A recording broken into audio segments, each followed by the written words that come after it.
Burkina Faso has announced that its security services have thwarted what authorities describe as a major plot to assassinate the country's leader, Captain Ibrahim Traoré. The revelation, made during a late-night national broadcast, has sent shockwaves across the Sahel region and reignited debates about political stability, power struggles, and foreign influence in West Africa. Kindly subscribe to the channel if you haven't done so yet. Let's get into it. According to Burkina Faso's Minister for Security, Mahamadou Sana, intelligence services intercepted the operation at what he called an advanced and critical stage. Officials say the plan was set to unfold within hours before it was disrupted, preventing what could have been one of the most significant political assassinations in the country's recent history. Speaking directly to the nation, Minister Sana stated that the objective of the operation was not limited to assassinating President Traoré alone. He alleged that the plot also included coordinated attacks on key military and civilian institutions, as well as prominent public figures.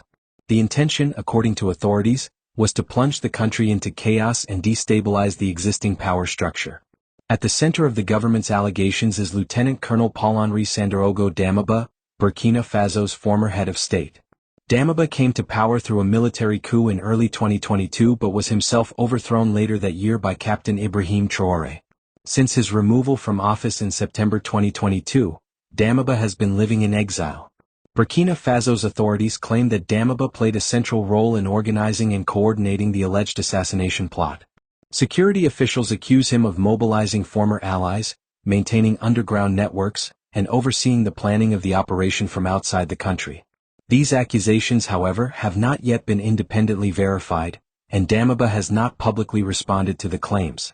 One of the most sensitive elements of the announcement concerns allegations of external involvement. Minister Sana stated that funding for the operation allegedly came from sources based in neighboring Côte d'Ivoire. According to the government, financial resources were transferred to support logistics, recruitment, and operational planning. The Ivorian government has not issued an official response to the allegations. If substantiated, the claims could significantly strain diplomatic relations between the two countries and raise broader concerns about cross-border political interference in an already volatile region. Security officials also revealed that the alleged plot included plans to target strategic military infrastructure. Among these was a drone launch facility used by Burkina Faso's armed forces. Authorities say disabling this capability would have weakened the government's surveillance and defense capacity, potentially opening the door to further attacks or external intervention. Several suspects have reportedly been arrested in connection with the plot. While officials have not released full details about their identities or affiliations, they confirmed that both military and civilian individuals are among those detained. Investigations are ongoing, and the government has pledged that those found responsible will face prosecution under national law. The announcement comes against the backdrop of Burkina Faso's prolonged political and security crisis. Over the past decade, the country has faced repeated coups, attempted coups, and growing instability fueled by extremist violence across the Sahel. Millions have been displaced, and large parts of the country remain affected by insecurity. Since assuming power in 2022, Captain Ibrahim Traoré has positioned himself as a nationalist leader determined to reassert state authority and reduce foreign influence. His government has reshaped alliances, distanced itself from traditional Western partners, and emphasized sovereignty and self-reliance as central pillars of its governance approach. Supporters of the military leadership argue that the foiled plot demonstrates the resilience and effectiveness of Burkina Faso's intelligence services. They see it as proof that hostile forces, both internal and external, are actively seeking to undermine the country's direction. Critics, however, urge caution.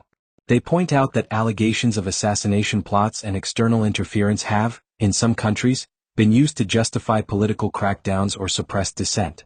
Independent verification of the claims remains limited, and international observers are closely watching how the situation develops. Regionally, the implications are significant. If former leaders in exile are involved in destabilization efforts, it raises concerns about the role of political exile in West Africa and the fragility of post-coup transitions. The accusations also risk deepening mistrust among neighboring states already grappling with shared security challenges. International reactions have so far been muted.